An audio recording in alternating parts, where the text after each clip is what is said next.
ایک یہ کویسچن آیا تھا آفیئر کہ یہ جھینگا کھانا کیسا ہے؟ دیکھیں مسئلہ یہ ہے کہ فقہ حنفی کے روشنی میں سمندری جانوروں میں سے مچھلی کے علاوہ تمام چیزیں ممنوع ہوتی ہیں۔ امام شافعی رحمۃ اللہ علیہ کے نزدیک تمام سی فوڈ جائز ہے۔ چنانچہ اب مچھلی کسے کہیں گے اس کے بارے میں اچھی طرح یاد رکھیں کہ جو مچھیرے ہوتے ہیں وہ جس کو مچھلی قرار دیں وہ مچھلی ہے، یا کسی ملک میں یا شہر میں عرف ہے کہ اس کو مچھلی کہا جاتا ہے کہ جی یہ مچھلی ہے تو وہ مچھلی ہے۔ اس میں یہ نہیں ہوتا کہ گل پھڑے ہونے چاہیے، اس کے پر ہونے چاہیے، اس کے فلاں چیز ہونی چاہیے، اصل یہ ہے کہ اس کو مچھلی کہا جاتا ہو۔ چنانچہ اب اس میں فقہا کا اختلاف ہوا کہ جھینگا مچھلی میں ہے یا کیڑوں میں شمار ہوگا۔ جنہوں نے اس کو مچھلی کہا وہ کہتے ہیں اس کا کھانا جائز ہے، اور جو کہتے ہیں یہ کیڑے کی فیملی سے ہے وہ یہ کہتے ہیں کہ اس کا کھانا شرعاً فقہ حنفی کے روشنی میں ناجائز ہے۔ اور جب اختلافی مسئلہ ہو جائے تو حتی الامکان بہتر یہ ہوتا ہے کہ نہ کھایا جائے، لیکن اگر کوئی اس کو کھائے گا تو ہم اسے یہ نہیں کہیں گے کہ تم حرام کام کر رہے ہو، اس لیے کہ جھینگوں کو بھی بہت ساری جگہوں پر یہ جھینگا مچھی دیکھیں آپ مشہور ہوتا ہے، مچھیرے آتے ہیں نا بیچنے کے لیے، جھینگا مچھی آواز لگا رہے ہوتے ہیں، تو مچھیروں کے عرف میں ہی بعض اوقات اس کو مچھلی قرار دیتے ہیں اور بعض جگہ اس کو مچھلی کہتے بھی ہیں۔ تو خلاصہ کلام یہ ہے کہ جب فقہا نے بعض نے اس کے جواز کا حکم بھی دیا ہے تو کوئی کھا رہا ہو تو ہم اس کو یہ نہیں کہیں گے کہ آپ حرام کھا رہے ہیں، خود اگر آپ احتیاط کرنا چاہیں تو بہت اچھا ہے، نہ کیجئے، کوئی حرج نہیں ہے، نہ کھائیے۔ ایک یہ کویسچن کیا تھا اوجڑی کھانے کی کیا شرعی حیثیت ہے؟ دیکھیں مسئلہ یہ ہے کہ نبی کریم صلی اللہ علیہ وسلم نے ایک ذبیحہ کے 7 اعضاء کو کھانا منع فرمایا ہے،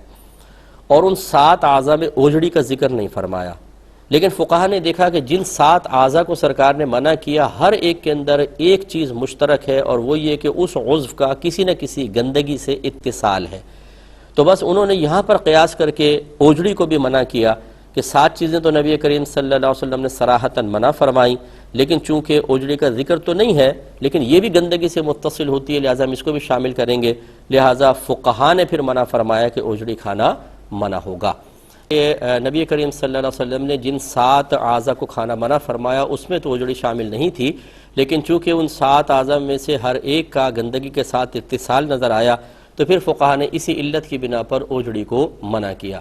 اب شرعی حکم یہ ہوتا ہے کہ جب قرآن کی نص قطعی سے کسی چیز کی حرمت ثابت ہوتی ہے تو ہم کہتے ہیں یہ حرام ہے، جب حدیث سے ثابت ہو تو ہم کہتے ہیں مکروہ تحریمی ہے، اور یقینی سی بات ہے کہ جب فقہا کے اجتہاد سے کسی چیز کی حرمت ثابت ہوگی تو ہم اس کو ذرا ہلکا حکم دیں گے، کیونکہ یہ حدیث سے ہلکا ہوتا ہے تو ہم کہیں گے یہ مکروہ تنزیہی ہے۔ اگرچہ بعض علماء نے ہمارے اس اوجڑی کو مکروہ تحریمی ہی لکھا ہے،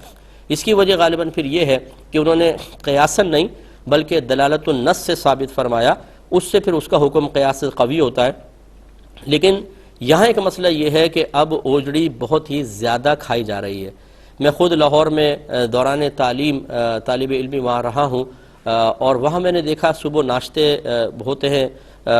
بڑے بڑے تھال لے کے بیٹھے ہوتے ہیں، اس میں اوجڑی بھی ہوتی ہے، اور 1-2 نہیں ہزاروں افراد ڈیلی کھا رہے ہوتے ہیں۔ اس کے علاوہ بھی چونکہ میں ایک عوامی آدمی ہوں، میں کویسچنز کرتا رہتا ہوں، لوگوں سے معلوم ہوتا ہے کہ بہت سارے لوگ اپنے گھروں میں اوجڑیاں کھا رہے ہیں، تو یہ بہت زیادہ عام ہو چکی ہے۔ فقہا جس چیز کو قیاساً اجتہاداً منع فرمائیں، جب وہ لوگوں میں بہت زیادہ عام ہوتی ہے تو اکثر فقہا کا پھر یہی معاملہ ہوتا ہے کہ وہ اپنی رائے کو واپس لے کر حکم کو ہلکا کر دیتے ہیں۔ اب چونکہ یہ بہت زیادہ اس میں عموم بلوہ نظر آتا ہے، لہٰذا ہم تو اس کے مکروہ تنزیہی ہونے کے قائل ہیں، یعنی ہم یہ کہتے ہیں کہ اوجڑی کھانا مناسب نہیں ہے، شریعت کو ناپسند ہے اتصال گندگی کی وجہ سے، لیکن اگر کوئی کھائے گا تو گناہ گار نہیں ہوگا۔ لیکن اگر کچھ حضرات مکروہ تحریمی والے قول پہ عمل پیرا ہونا چاہیں تو بالکل ہو سکتے ہیں، وہ کرنا چاہیں کر لیں، لیکن اکثر ہوتا یہی ہے، اور یہ ہی ایک مفتی کی شان ہوتی ہے اور صلاحیت افتاء رکھنے والے کی شان ہے کہ وہ صرف لوگوں کو سخت مسئلے نہ بتائے بلکہ عرف کی تبدیلی، لوگوں کے عادات اطوار کی تبدیلی کی وجہ سے احکام میں تبدیلی لے کر آئے۔ اور میں بطور نظیر صرف سمجھانے کے لیے عرض کر دیتا ہوں کہ اعلیٰ حضرت امام اہل سنت اسپرٹ کو ناپاک اور نجاست غلیظہ، پیشاب کی مثل ناپاک قرار دیتے تھے، لیکن جب آپ سے کویسچن ہوا کہ ایک رنگ باہر سے آیا جس کو پڑیا کا رنگ کہتے تھے، اس میں کنفرم وہ لوگوں نے کہا کہ جی اسپرٹ ملی ہوئی ہے اور اب لوگ اس سے کپڑے رنگ رہے ہیں، تو اس کے بارے میں کیا حکم شرع ہوگا؟ تو وہ اعلیٰ حضرت کے جو اسپرٹ کو پیشاب کی مثل نجاست غلیظہ اور ناپاک قرار دیتے تھے،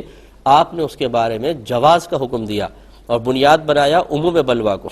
کہ آپ نے فرمایا کہ اگرچہ ہمارے نزدیک ایسا حکم ہے، لیکن اب چونکہ ہم نے سنا ہے کہ زیادہ یہ عام ہے، اس میں عموم بلوا ہے، لہٰذا فقیر یہ پسند نہیں کرتا کہ اپنی ذاتی رائے سے کثیر مسلمانوں کو گناہ گار قرار دے اور ان کی نمازوں کی بربادی کا سامان کرے، لہٰذا نظر فقیر میں حکم جواز ہے۔ الفاظ تھوڑے آگے پیچھے ہوں گے لیکن مفہوم اور مقصود یہی ہے۔ اب دیکھیں پڑیا کے رنگ کو یہ تو نہیں کہ سارے کے سارے علماء اس سے رنگنا شروع ہو گئے تھے، عوام میں وہ چیز عام ہوئی تھی، اور جب کوئی چیز عوام میں عام ہو جائے، ان کی عادت میں شامل ہو جائے تو عادت چھڑوانے میں بہت حرج ہے اور شریعت حرج کو اٹھاتی ہے۔ لہٰذا مکروہ تنزیہی کا قول ہمارے نزدیک جو بھی مطلب اسباب ستہ جو مسا حکم کے تبدیلی کے اسباب ہوتے ہیں ان پہ نگاہ رکھنے والا ہوگا، انشاءاللہ وہ اس دور کے اعتبار سے یہی فیصلہ کرے گا۔ اگرچہ بہت سارے ایسے مفتیان کرام موجود ہیں، ان پہ کوئی طنز نہیں ہے، کوئی اٹیک نہیں ہے، کہ جو اسباب ستہ پہ نہ دسترس رکھتے ہیں، نہ ان کو یہ معلوم ہے کہ یہ اسباب ستہ کہاں کہاں اس وقت ان کی وجہ سے تبدیلیاں نظر آ رہی ہیں،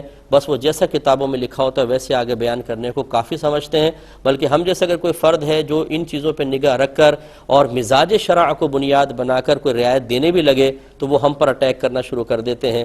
ان سے ایسے کسی فرد سے گزارش ہے کہ میں ایک طالب علم کی حیثیت سے اور آپ ایک عالم کی حیثیت سے تشریف فرما ہوئیے گا اور میرے کچھ بچکانہ سوالات کے جوابات دے دیں تو فقیر مطلب ساری زندگی آپ کا احسان مانے گا۔ ایسے حضرات سے میری گزارش ہے مجھے تھوڑا سا موقع دے دیا جائے، تو مجھے امید ہے اللہ کی رحمت سے کہ جب گفتگو ہوگی تو معلوم ہو جائے گا کہ کون صحیح کہہ رہا ہے اور کون غلط کہہ رہا ہے۔ لیکن اس کے باوجود میں پھر وہی عرض کرتا ہوں کہ اگر کوئی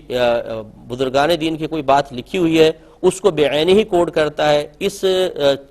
فرق کو محسوس کیے بغیر کہ اب معاشرہ زمانہ بدل گیا ہے، لوگوں کی عادات اطوار ان کی کیفیات رسم و رواج عرف تبدیل ہو چکا ہے، تو پھر ہم اس پہ بھی تانہ زنی نہیں کرتے ہیں۔ لیکن یہ ہم ضرور گزارش کرتے ہیں کہ جب ہم کوئی بات بیان کریں یا تو آپ آ کے گفتگو کریں کہ بھئی آپ نے غلط بات بولی ہے، شریعت کے خلاف ہے، قرآن کے خلاف ہے، اصول شرع کے خلاف ہے۔ یہ تو میرے خیال میں نہ کوئی ہمت کرتا ہے نہ وقت نکالنے کے لیے تیار ہے۔ کوئی میں ایسا تو نہیں ہوں کہ مجھ سے کوئی ڈرا جائے گا۔